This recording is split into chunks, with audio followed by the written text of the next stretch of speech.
একটি জাতীয় গঠন করছে, এটা জাতীয় দিয়ে গিয়েছে, বুঝছেন?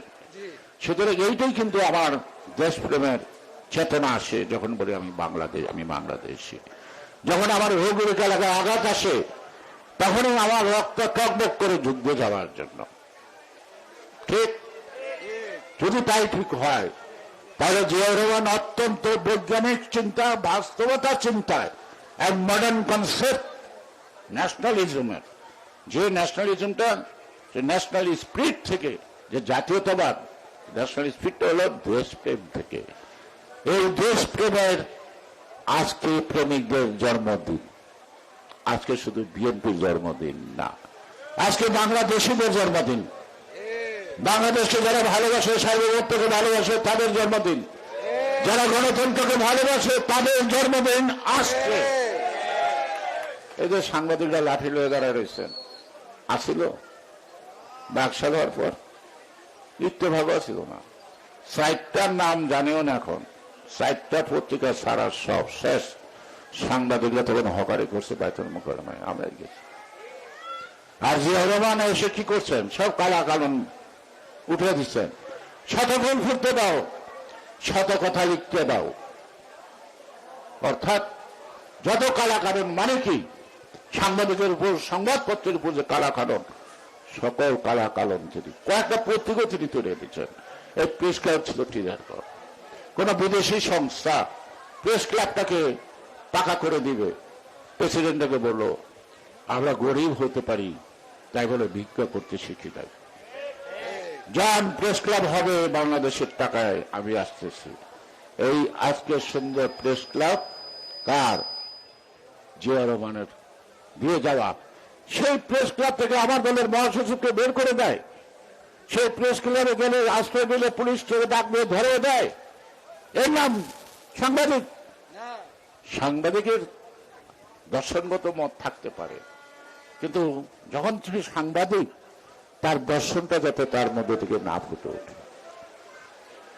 প্রত্যেকের যাতে মত থাকতে পারে, এই পন্থী সেই পন্থী থাকতে পারে, কিন্তু পেশাদার সাংবাদিকত্ব কিন্তু সেই বিষয়টা যদি ফুটে তুলতে না পারা যায় তাহলে সে আর সাংবাদিক থাকে না। আমি যদি জানি যে এই সাংবাদিক জামাতপন্থী, আমি কথা একটু সাবধানী করব নাকি? আমি যদি জানি এই সাংবাদিক আওয়ামীপন্থী, এর কি সাংবাদিকের জন্য কোনো ভালো কথা? সাংবাদিকই সাংবাদিক, সাংবাদিকের এবারে এরিয়া কিসের? সাংবাদিক এই দেশের সাংবাদিক বিদেশে কোনো ঘটনা ঘটলে তার পুরো আবেদন করতে পারে। আমাদের দেশে কোনো ঘটনা ঘটলে বিদেশের সংবাদপত্রগুলি লেখে না, ইকোনমিক্স টাইম, বিভিন্ন বড় বড় যেগুলি আছে লেখে না, ইন্ডিয়া লেখে না, সত্য মিথ্যা লেখে না। তাহলে একজন সাংবাদিকের শুধু ভৌগোলিক অঞ্চলের মধ্যেই সীমাবদ্ধ থাকতে হবে কেন? তার চিন্তা ভাবনা কেন? যদি মানবাধিকার লঙ্ঘন হয় কোন দেশে, আমার প্রতিবাদ করার অধিকার নাই? আমার দেশের মানবাধিকার লঙ্ঘিত হয়েছে, অন্য দেশ কথা বলছে না, কারণ it is a common issue in the global politics.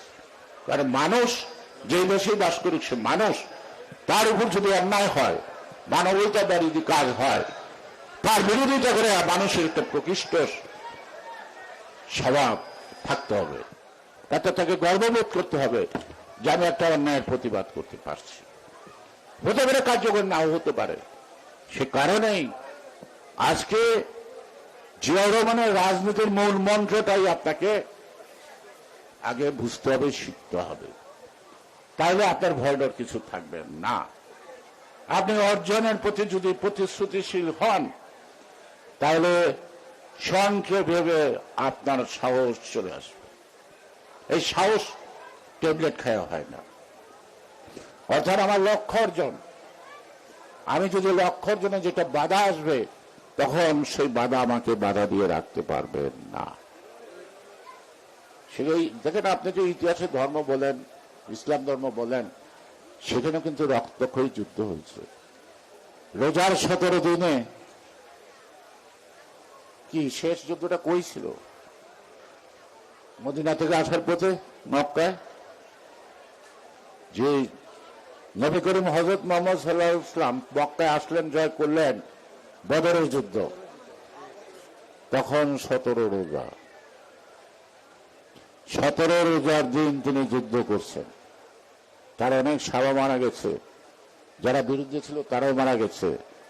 অর্থাৎ ধর্ম প্রতিষ্ঠার জন্য রক্তাক্ত, এটা ধর্মের একটা অংশ।